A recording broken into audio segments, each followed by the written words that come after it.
আমি বছৰি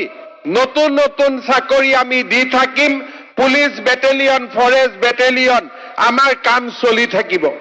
কিন্তু নমস্কাৰ বন্ধুসকল নিউটিভিটিলৈ আপোনালোকক স্বাগতম জনাইছো বন্ধুসকল আপোনালোকৰ বাবে এটি খুবেই ভাল খবৰ অৰ্থাৎ যিসকল ভাইটি ভণ্টি ইতিমধ্যে আসাম পুলিচৰ ইণ্টাৰভিউ দিবৰ বাবে অধিক আগ্ৰহে বাট চাই আছে তেখেতলোকৰ বাবে এই ভিডিঅ'টো খুবেই ইম্পৰ্টেণ্ট ভিডিঅ' বন্ধুসকল আপোনালোকৰ বাবে লৈ আহিছো এটি খুবেই ভাল খবৰ অসমৰ মুখ্যমন্ত্ৰী হিমন্ত বিশ্ব শৰ্মা ডাঙৰীয়াই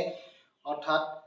আমাৰ সকলোৱে মৰমৰ মামাই লৈ আহিছে এটি খুবেই ভাল খবৰ আৰু যিসকল ভাইটি ভণ্টি আসাম পুলিচত ভৰ্তি হ'ম বুলি শাৰীৰিক প্ৰশিক্ষণ চলাই আছে অৰ্থাৎ ইণ্টাৰভিউৰ বাবে প্ৰিপাৰেশ্যন চলাই আছে তেখেতলোকৰ বাবে এই ভিডিঅ'টো খুবেই ইম্পৰ্টেণ্ট ভিডিঅ'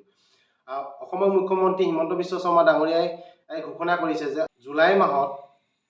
ইণ্টাৰভিউ হোৱাৰ সম্ভাৱনা আছে অৰ্থাৎ এডভাৰটাইজমেণ্ট ওলোৱাৰ সম্ভাৱনা আছে আৰু এই কথা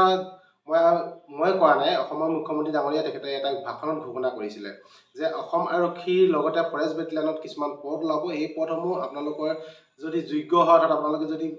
এই যোগ্য বুলি ভাবে নিজকে তেন্তে আপোনালোকে প্ৰিপাৰেশ্যন চলাই থাকক আৰু অসম আৰক্ষীৰ এডভাৰটাইজমেণ্ট যেতিয়াই ওলাব মই তেতিয়া আপোনালোকক আপডেটটো দিব চেষ্টা কৰিম বন্ধুসকল ভিডিঅ'টো কেনেকুৱা পালে জনাবলৈ নাপাহৰিব আজিলৈ ইমানেই জয় হিন্দ জয় আই অসম